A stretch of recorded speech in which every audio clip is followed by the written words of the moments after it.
time with springtime in mind, with this time of year, whether that's happening around you while you're enjoying this experience or not. That's kind of a theme for us today. There's lots of growth this time of year, lots of change. So as we begin our session, I invite you to consider something that you are cultivating right now. It's okay if you're not a gardener. This can be a metaphor. What's something maybe in your professional life that you're working on or working towards or nurturing? Maybe something in your personal life too. What are you cultivating right now? Is it patience? Is it diligence, strength, stamina, anything like that? There's no wrong answer. This is yours. This is for you. And also, I invite you to consider something you're cultivating that maybe is difficult, maybe something that you don't have much of a choice about. Maybe there's something going on in your life or in your career or in your day that is really difficult, or something you wish wouldn't be happening, and that's okay. And maybe you can consider what it is you're nurturing for yourself, within yourself, or around that situation to get through it,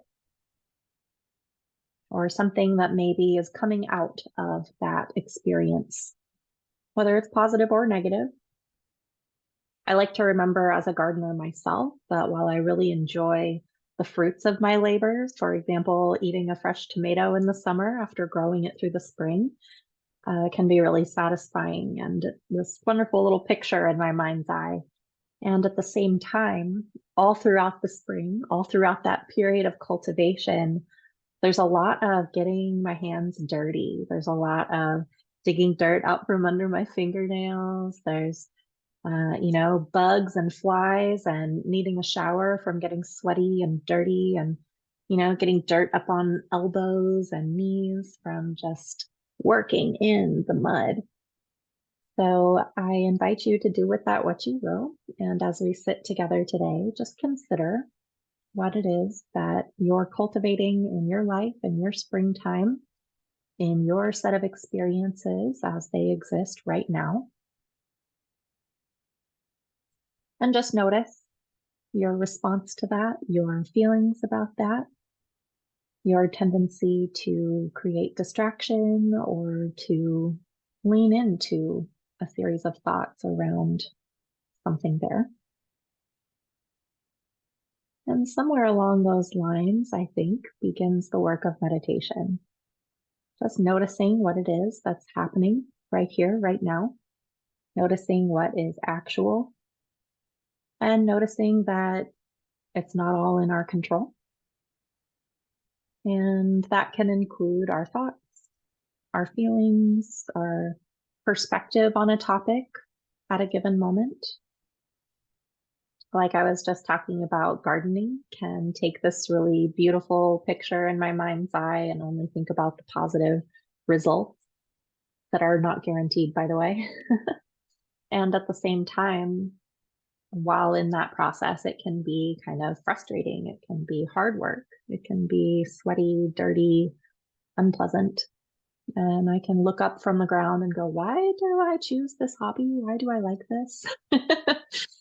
And that those two very different experiences can both kind of live under the same umbrella of a topic or idea.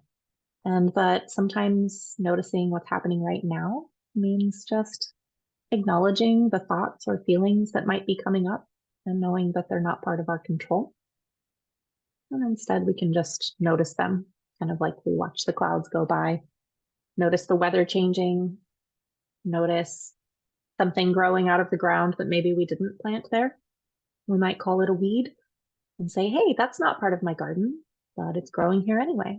And then we decide, are we going to watch it grow? Are we going to pull it out because it's not useful? Are we going to transplant it, maybe come back to it later? So as we wrap up our kind of connection portion of our session today, I'll offer one more kind of point from my own experience in case it's useful for yours. And it's okay if not, and I welcome your feedback at any time. But one more point that I have to share with you is that something I'm nurturing right now, something I'm cultivating in my proverbial garden, in my personal and professional life, is, I guess you would call it self-compassion. It's so easy to get lost in a day with to-do lists, with scheduling, with, oh, I was going to and I forgot, with, grocery lists, birthday cards we mean to send. A lot can happen in a day or even just in a moment of thinking about one's day. And it can be easy to get carried away with that and be hard on ourselves and say, oh no, I didn't achieve this. I didn't accomplish that. I still have so much left to do. And we can forget to take a moment to just kind of hold ourselves, let ourselves be the little seed in the pot that needs some nurturing, and give ourselves credit for the growing, the expanding, the achieving maybe that we have done in a day or leading up to now. And that it's okay to take a moment to not be doing something, that maybe turning some appreciation inward can be a worthy point of effort.